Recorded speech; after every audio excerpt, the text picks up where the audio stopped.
everybody. Welcome to our guest expert interview for the month. I am so excited to have Dee here.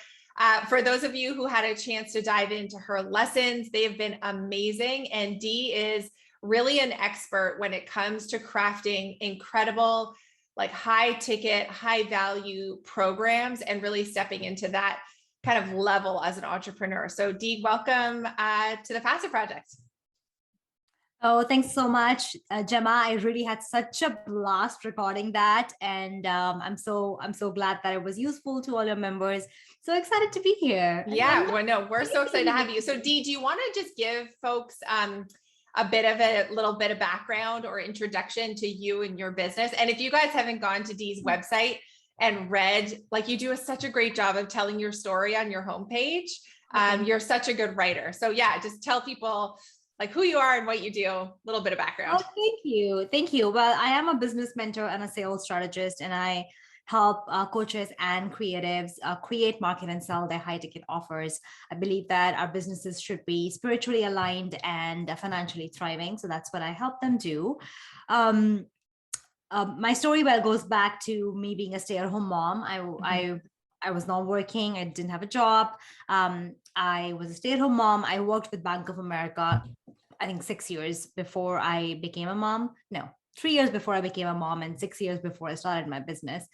Really, I was coming at this point in my life with my two kids, 5 and 1.5, that I was starting to lose my, I think I lost my self-identity, but I was starting to realize that I have lost my self-identity. And I think that's a feeling that a lot of moms can relate to, that I felt like my identity revolved around my husband and my kids and the play dates and all of that.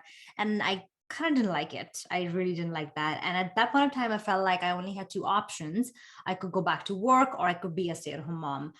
Starting a business, creating a business, no one in my lineage had ever done that. And online business, what the F is that? Like nobody had heard of that. It seemed like those were the two options. And I call myself Mother of Dragons, and I'm like, no, fuck that. I'm not going to take both of these options. And I was like, I'm going to create a third option for myself. And not going into too much detail, but I just started taking small baby steps, started actually with writing, social media posts for someone. And then I realized that I wanted to create a social media company. So that's where I started with an Instagram management company. And then pretty quickly, I realized that I liked doing social media for people. I like doing Instagram, but what I loved doing was coaching people. So within the next 2 years, I kind of transitioned and pivoted into being like a coach, business mentor. And I absolutely love that. And you've been doing it ever since. I've been doing that ever since.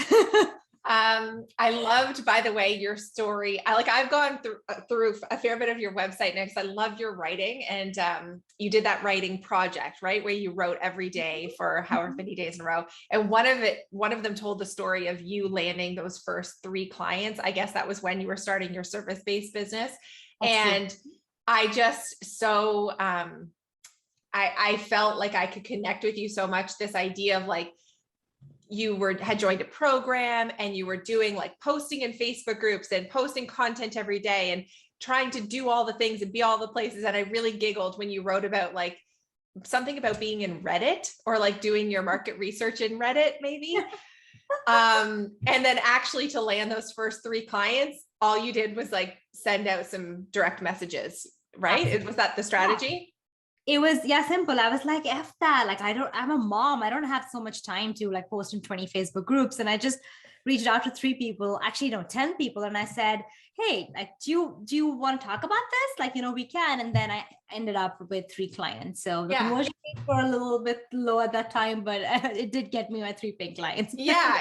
I just thought that was such a great story. So and interesting to, the fact that you started out as a service-based business and helping people with their Instagram and doing some social media management, and then moving into this like realm of the high ticket offers and programs kind of space is so interesting. So I would love to know how you define a high ticket offer or high ticket program, because I think that's a term that we hear a lot of, and we think it's just about a price point, like maybe over X number of dollars suddenly qualifies as a high ticket. And I'd love to just get your perspective on that. For sure. And it could be a repeat of what I did say in the training as well, especially the first one. But I kind of like look at high ticket offers as high touch offers. So I always give the example of buying a handbag from a Chanel versus our Target, or going at the airport and you have a TSA pre-check or a global entry, right? So that's the difference. Or buying economy versus business class. So essentially you are flying to London, let's say, but the person who's sitting in business class has much more comfortable seats. They have better food, hopefully. They have, maybe like an internet connection that doesn't go in and out. They have like a stable internet connection, and among some other things. So I really look at high ticket offers, which of course there is a price component to it. A high ticket offer is an offer that costs way more, but the reason why it costs more is not just because it is. The reason why it costs more is because there's a value to it. So if you think about, buying a bag at a Chanel and a Target, the quality of the bag would be much better. That bag would probably last you generations than a Target bag. But the whole experience of buying that bag would be different than buying at Target. So I always like to remind my clients that that's what you are trying to achieve when you are creating a high ticket offer, that the whole experience, right from the time when people get in touch with your business to the time when you've finished offering, or when they're done with your container, the whole experience needs to be high touch. Yeah.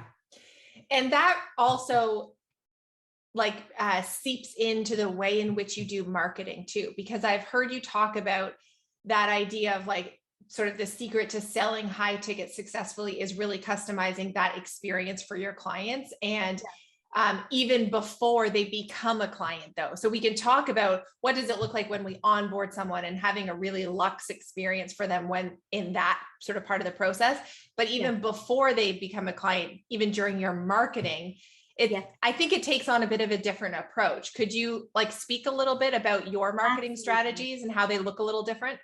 Yeah, for sure. So for me, for example, I'm not looking after the numbers. I know that there are so many people who, and you need it. Like when you're selling a low ticket offer, and I haven't really sold many low ticket offers, so I wouldn't really know the whole strategy behind them. I tried my hand at one and I sucked at it, obviously. So I was like, okay, I'll stick to high ticket. For me, it isn't about amassing a huge following or amassing a big, huge Facebook group. I like, small number of people so that I can give them that high touch experience. So most of the audience members in my, in my Facebook group or on my email list who are regular subscribers who reply to my emails, I probably know a lot more about them. Even if they're not my clients, I know about them. I know about their families. I know about what's happening. And that I think it's basically they think that, oh, of course, when I'm making the decision of buying, I'm going to buy from someone I know. Like we buy from people we know, like, and trust. So an example that comes to my mind is I created this sales guide, I think back in the end of summer. And our sales guide said that if you want more scripts like this, just reply to the email and we'll send it to you. And a bunch of people started replying to me, and I saw that everybody wants closing sales scripts, by the way. Nobody wants to know, what do we do before that? Everybody wants closing scripts. And I saw those emails come in, and I was just about to copy paste my message. And I thought to myself, and that's a question that I asked myself, and I encourage you all to ask yourself, how would you reply to them if you can just see them not as a subscriber, not as a number, not as a follower, but an actual human being who was probably sitting right in front of you? So if I'm Chanel, if I own a Chanel boutique, and if a customer walks in, how would I react differently than them buying something on my website, right? So I stopped myself and I was like, okay, yeah, that's one way I can reply to this message by text, or I could actually record the script and send it out to them, right? And personalize it. So even though if it was the same script, I actually recorded 10 different messages with their names. And because I knew a little bit about their business, I kind of customized that experience for them. Now, did most of them buy? Probably not, because we had an offer after that. However, a lot of them did, but I do know that they appreciated it so much that when I send out an email, I know that they're opening and reading it. They are in my Facebook groups. So I am not really looking for a quick sale. I'm looking for that long-term relationship relationship. So I think that's what is a little bit different about my marketing strategy, that I kind of like to go deep than wide. Right. Yeah, no, that, I mean, it's wildly different, right? Like if someone is thinking about big numbers because they're selling something that's lower price point, there's just no way you could have that level of customization. No, So it's a really different approach. Yeah. Even when you're selling high ticket, there's some of the things which I sometimes like, okay, I'm going to send 60 messages. I'm like, why the fuck did I think I'll do that? Yeah. I had in a launch that I did this year, I thought that I would do like Bonjoro videos, which is like just to one person for everybody who signed up. I can't remember if I was going to do it for everyone who signed up for my webinar, or it was going to be for anyone who clicked over to the sales page. I thought I would send a Bonjoro that would be personalized to them. I mean, basically I'd be saying the same thing in all of them, but you know, at least I would say their name and whatever. They would know that I'd put that effort and time in. No. Did it happen? No, I'm sure it would have made a great dent on my conversion rate and done really good things for me. But sometimes we have the best intentions and it doesn't always happen. Right. Yeah. But I have definitely seen, I do that a lot. Like I definitely sell, I use BombBomb, and I've seen that the conversion rates are, some people have replied to me and they've said that we only bought because of this video. That's right. Yeah. And they haven't even read any of my sales emails, but they opened the video, they watched it, it was customized. And then there are these little things. So I remember there was one time, I always like write my the people who are my wish list, their names on a post-it. And at one point I kind of had it behind me and she saw it and she was like, I'm in. Like I'm buying this. So there are little things, you know, that people see that I'm thinking about, that I am, it's not just a number. They are human beings. They are here and I'm here to help them. So I think it's that building that relationship. So and interesting. It's so true. It's only possible when you're selling high ticket. It's not possible when you're selling. That's right. So I would love to ask you something, shifting gears just a little bit. I feel like a lot of people get nervous about selling high ticket programs. There's probably a few reasons. Like one is some level of imposter syndrome sneaking in. The second is like maybe a belief that the problem that they're solving for people isn't worth that price tag. And then the third though, is that we think that high ticket programs are going to mean clients who expect or need a lot from us. And it feels like, ooh, I don't want to be on the line for that, you know, it feels a bit scary. So what do you have to say to those like sort of objections? Totally. All those three are valid. Any objections that you have in your mind are totally valid, but they're all like, think of them as a false beliefs or false objections. Actually, the research has shown that when clients are paying high ticket, they're actually less nightmare. They actually respect your time more. I mean, think about when you paid a lot of money for something, like, you know, it's just a different quality of a client. When I have paid $15,000 to a copywriter to write a sales page for me, that means I do not have the time to bicker on small things. Like I am outsourcing it. So it's been my experience and the experience of my clients that when you are charging high ticket, just the level of those clients, it's going to be more. I mean, think about it, like the person, and it can happen. I mean, of course, there are exceptions to the rule, but a person who's flying in a business class isn't going to bicker about like how his seat is uncomfortable in economy, right? Like, you know, it's just a difference in the mindset. People who are paying, their value money and they know that they're paying to get their problem solved, right? The other thing is I would say it's like a money mindset issue, that we think that we have to stuff this offer with our like first born child and the last tampon that we have so that we can justify the price, right? Oh my God. That was so funny. Right. So we can justify the price. The truth of the matter is that you don't have to justify the price because people are not really buying your offer. They're buying the solution to their problem. If we can and it's a mindset click. I've seen it so many times with my clients, but how will I get the client? But what should I put in this offer?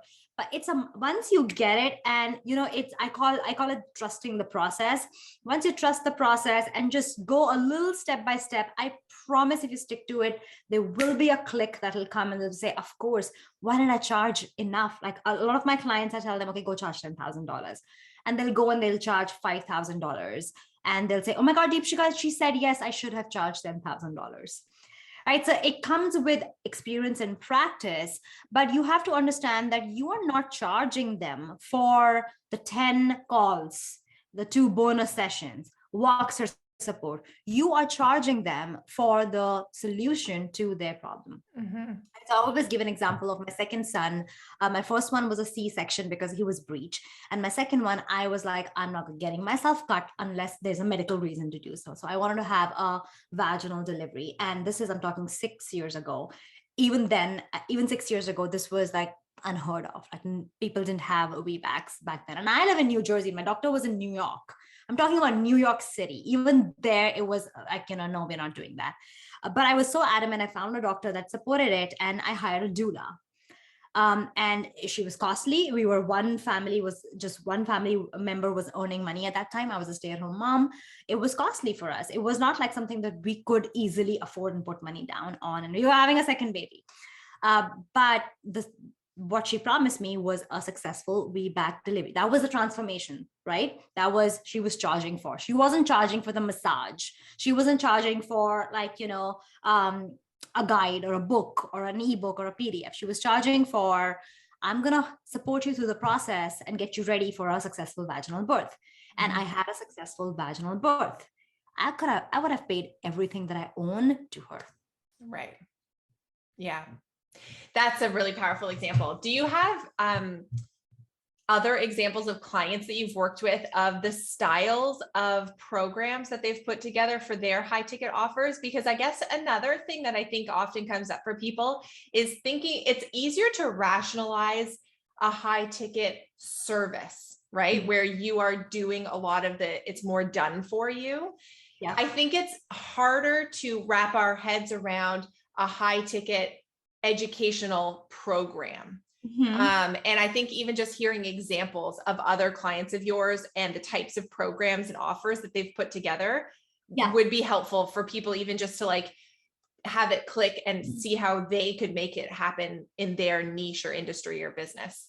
For sure. I would say that most of my clients also have high ticket services, like they would have standalone offers and programs as well. And I always say, and I'll give you an example of like our product industry, and then, give you some of the examples of my clients. It isn't about the program or the service. It is about, I call it mind the gap. Like, what is the gap in the industry that you are providing? What is the gap with your ideal clients that you are providing? So Gemma might know this. I'm a Peloton freak. I'm obsessed with Peloton. I love Peloton.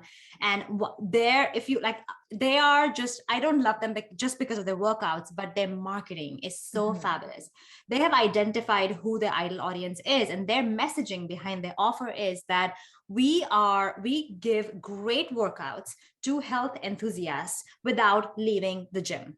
Right. So when I was making my decision to buy my Peloton, I was looking at the messaging, the offers, and all of that. And there were a few things like, I don't have to leave the gym. I don't have to leave my house. Like, I don't even have to wear a bra for getting a workout. All right, check. Right. And they said it's addictive. Like, you will get addicted to your workout. I always wanted to get addicted to a workout. I tried so many gyms and so many workouts. I was never addicted to a workout. The clients are saying the website says you're going to get addicted. The word that they used was, and this is where your messaging, your copywriting plays such an important role, is they said, an addiction you don't need a therapist for. That's cute. Yeah.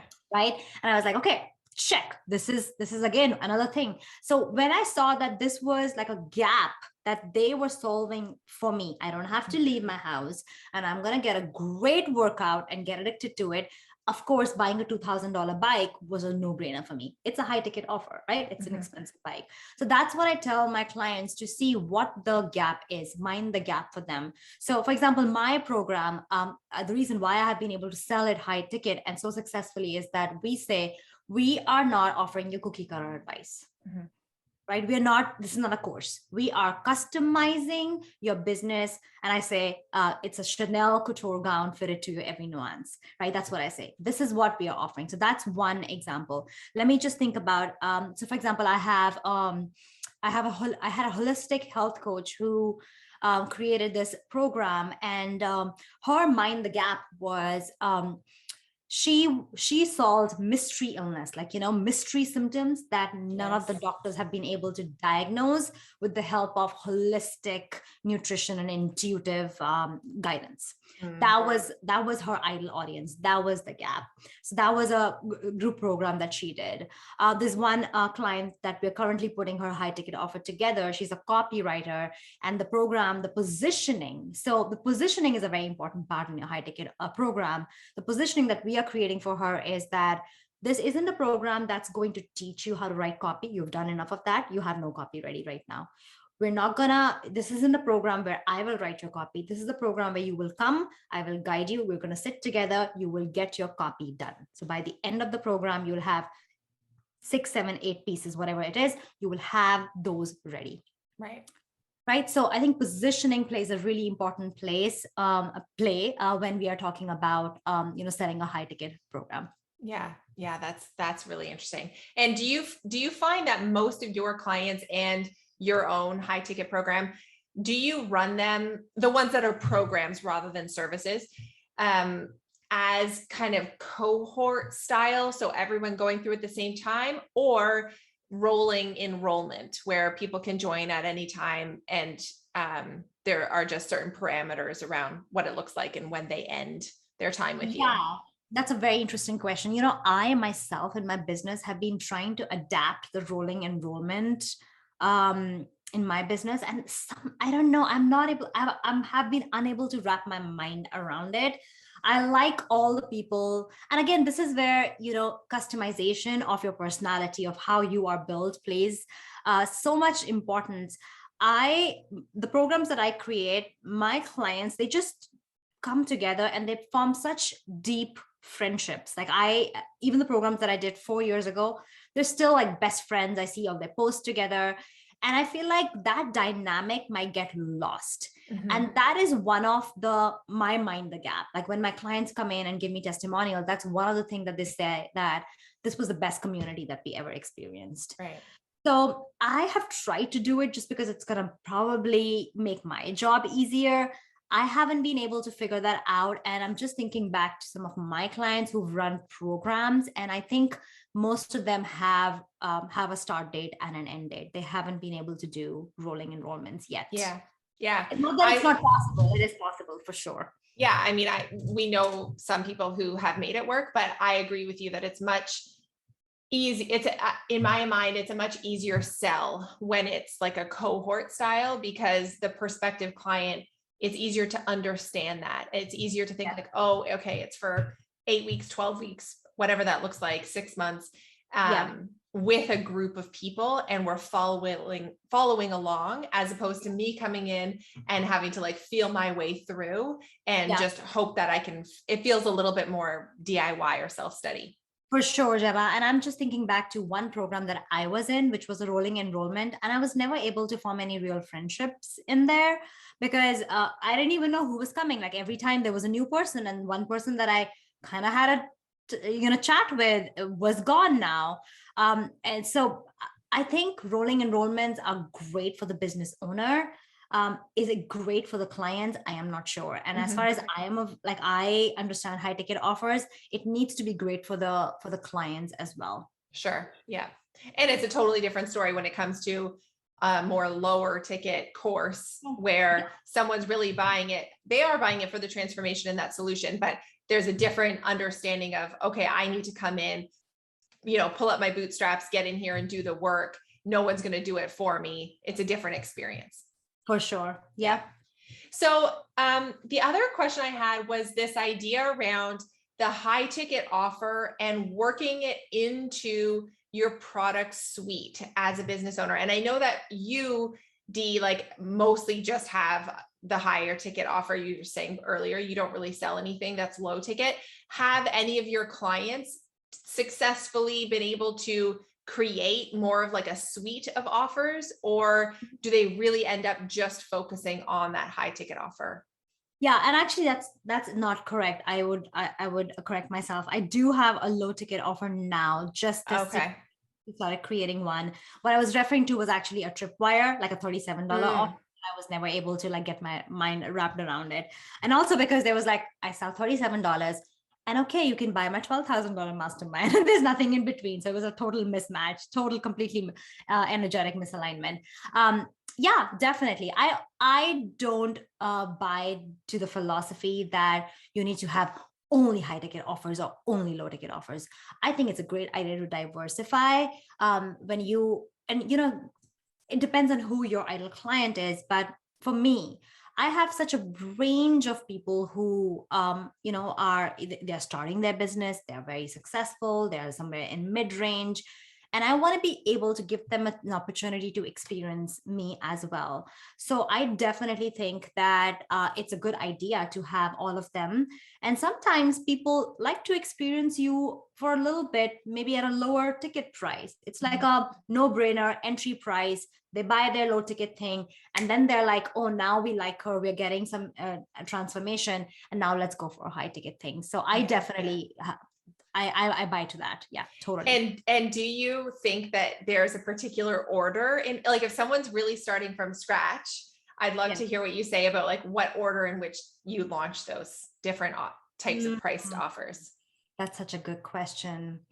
I would always say do like a high ticket offer first. Just because it'll give you two things. If you're starting out, and your high ticket offer doesn't have to start at $10,000. It could start at 2,500 or maybe like 3,000.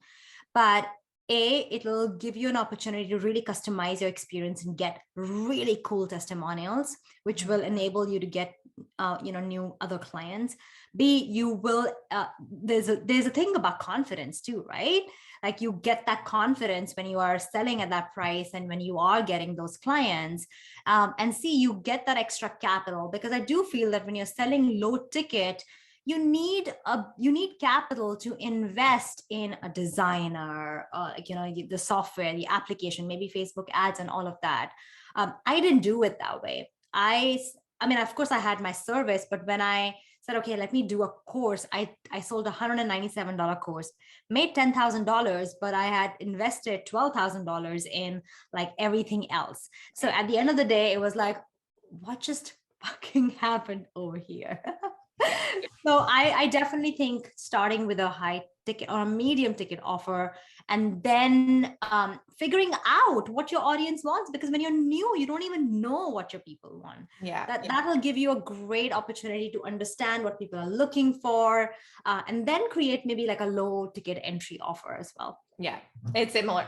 I don't talk about high ticket offers, but I talk about this sort of idea of the profit early method. So for anyone who wants to create a course, which is what I'm all about, but we start with one-on-one clients so that we're working through like, what is it that we're solving for people? Let's make sure we have our methodology down pat and we know that it works and it's repeatable. And to your point, let's get some capital through the door, because people can understand buying a one-to-one strategy session or coaching package with like, it's much easier to spend more money on something like that because people understand that the value is there. That person's hourly rate matters.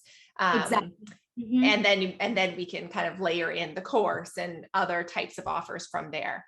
I've seen a lot of my clients who are relatively new. The first thing they want to do is create a mastermind. I'm like, that is a bad idea. Like that is a sure shot idea to feel demotivated, basically, don't do that. And I agree. Like one-on-one is the way to go. Yeah.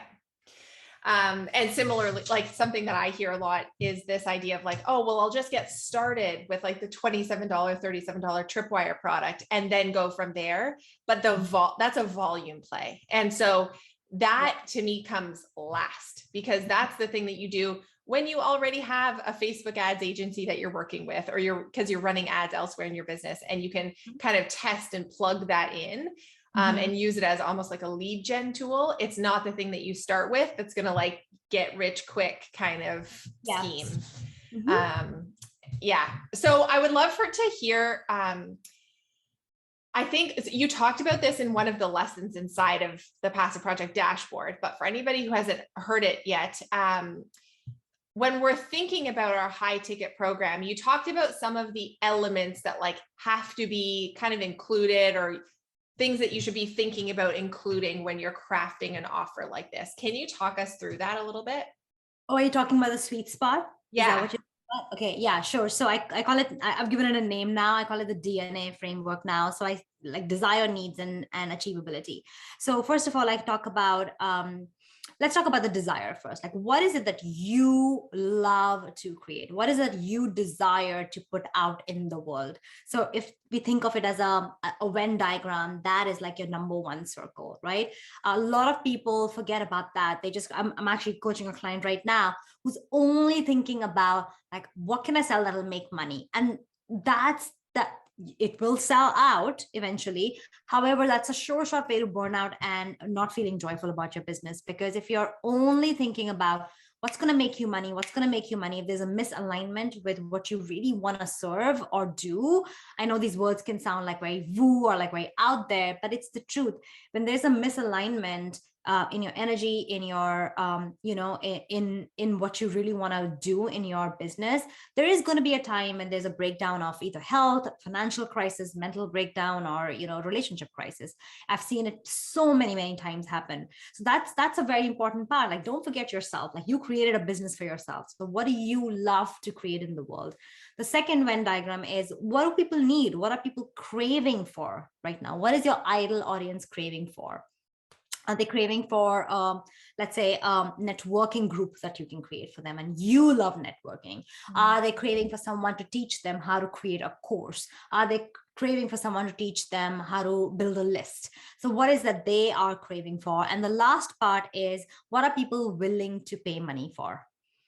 And you can look at that with, what are they already paying money for, right? So for example, if someone is already paying for coaching, you can think that, okay, if they're paying for business coaching, they might also be willing to pay for, let's say, branding coaching or life coaching or mindset coaching, right? So your sweet spot of your offer needs to be at the colored circle that comes right in middle of your Venn diagram.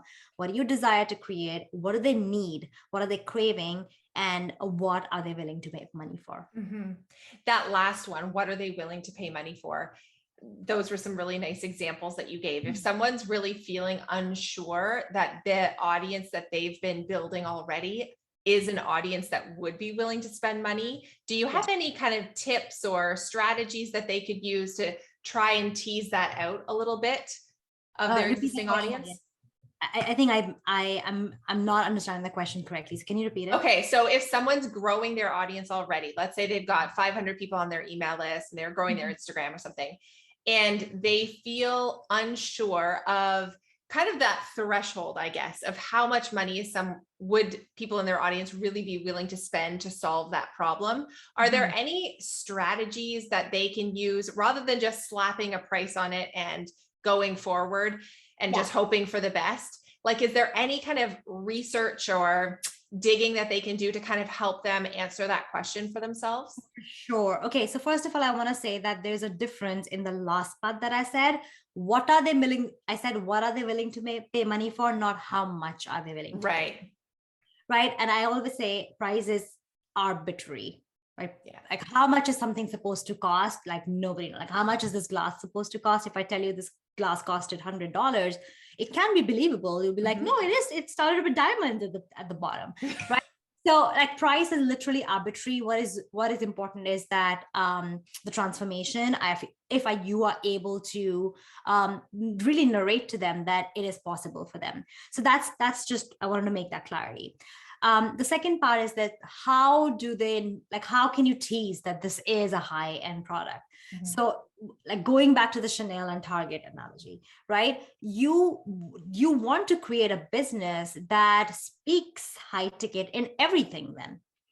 right? So you cannot have a shitty website with like dark photos in a bathroom and say, I'm going to charge $10,000 for this. So you have to look at everything. And I'm not saying go spend $10,000 on a branding for photography. I'm not saying that, but, you know, being clear, being specific, you know, having a good copy, clear, like, you know, a website that doesn't have to be a branded website, but clear. Like you talked about my website a couple of times. I'll confess, I hate that website. I hate everything about it. It was a very cheap website that I did on the side when I started my business. I've just been, you know, redoing that. But it doesn't mean that you have to spend a lot of money. But whatever your brand is, then you show up as that. If you're a Chanel, then you show up as Chanel. You don't show up as Target. I use this phrase that you cannot charge Chanel prices for a Target handbag, right? So your offers, your marketing, your branding, everything needs to be like that. One of the things that I will say from a research category is you will, of course, you know, ask your audience, and you're not going to say that, are you going to be willing to pay money for this, right? If you're going to ask them what the gap is, you're going to do a research on the gap, and then you're going to put that offer out there. The best way to find out if people will pay money for something is to put it out there. And I think that's what people don't understand, that they think that if they put something out there, nobody buys it, it's going to be a failure. But it's not. It's all feedback. Yeah, I say the same thing. Yeah, exactly. It's always just like a test, and that's collecting data for you and evidence. And it means that the next decision you make in your business is going to be a better one based on what you just learned. Absolutely. So it's all a test. It's all feedback. You have to put things out there. That's the only way to find out if your offer works, because you and I can sit there and strategize and create the most wonderful offer that looks great on paper. But the true testament to whether your offer works or not is your audience. Mm-hmm. It's not me, it's not you, it's your audience. Did they pay money for it? Did they say, here's my credit card? That's the true testament. Again, one of the things that I always say that you need to be doing things that repels people as well as attract, right? So I always say, you know, you should have a good intake form that clearly specifies what kind of people do you work with. I am a big fan of putting my prices out. So I will put my prices on my, it's not on my website, but it's always going to be on my sales pages. Even on the application form, there's going to be an indication that this is a high ticket program. But however, like even before people come on my sales page, because they've experienced my brand, they've seen my brand pictures, they've seen how I show up on lives, they've seen how I write my content, they know that I'm not selling some $27 thing. Mm-hmm. Right? Yeah, Lizzie was saying in the chat, and like we change out of our yoga pants, you know, show up. Absolutely. It makes us show up differently. Absolutely. I call that the yoga pant mentality. Like we have to change out of that. And like really, I always tell my clients in my sales course that like do something that makes you feel like a rich lady. We call these rich lady behaviors. So if you're gonna like be a rich lady before you become a rich lady, right? So put on some lipstick, but like you don't have to dress up, you don't have to buy expensive clothing, but something that makes you feel rich. And rich doesn't mean money. Rich means like that luxurious experience that you can give yourself as well. Yeah. Okay, I have one last question, which is, so I know that you always use the intake form, really love that. Do you always recommend people who are selling higher ticket programs use sales calls to sell them? Or have you had success by simply using, you know, personalized marketing like you were talking about earlier, and then kind of straight to a sales page or checkout page? Personally, I haven't had that experience myself. I like to get people on a sales call because, and the simple reason being that I'm all up in their business when I'm working with them, and we end up working for 3 to 6 months. And I don't want to work with people who are nasty. That's just for me. And I always tell my clients, like, this is as much a decision for me as it is for you. Right. A lot of my clients, they come on the call thinking they'll interview me, but actually it's a self-selection process. I am selecting them. I am selecting if they are fit to be inside my programs with my other clients in the group. I am making that decision. And I like to see that on a sales call. I have thought about changing the process a little bit because I know that there are some people who don't want to get on a sales call. They're just ready, but we need to have a relationship before. Like they've probably been in my smaller containers. They've been in my, like I should have known them to say that, okay, I don't mind. Like Lizzie is a rock star. I know she's it and she's going to be in the program. Right. However, I do have a lot of clients who do that. They sell through DMs. They don't get on a call with people. They sell through a sales page, a Google Doc as well. Yeah. Okay. That's so great. You just dropped so much, Dee. That was such a good conversation. I feel like that was just as much for me as it was for all the members. Well, Dee, we so appreciate this. And I just, thank you for your time and coming into the program and these lessons for anyone, especially if you're watching the replay. If you haven't gone back and watched Dee's lessons, whoa, they were so well done. So much, really like good. If you want to just open up your notebook and get your pen ready, because I felt like there were so many moments of like aha moments for me when I was watching through them. So really appreciate that, Dee, the time and effort you spent putting those together for us. Totally my pleasure. Thank you so much for having me. Like I said, I had such a blast creating them. That's like my favorite thing to do. And Gemma, thank you. And I'm so happy that you got to watch the lessons too. Yeah, absolutely. No, hey, I'm like right in there with everybody else. I love kind of getting to know what all of our guest speakers do and talk about. And it's always something for me to learn too. So anyway, Dee, appreciate you. And thank you for spending your time with us this afternoon. Thank you so much. Take care. Bye, everybody. Bye.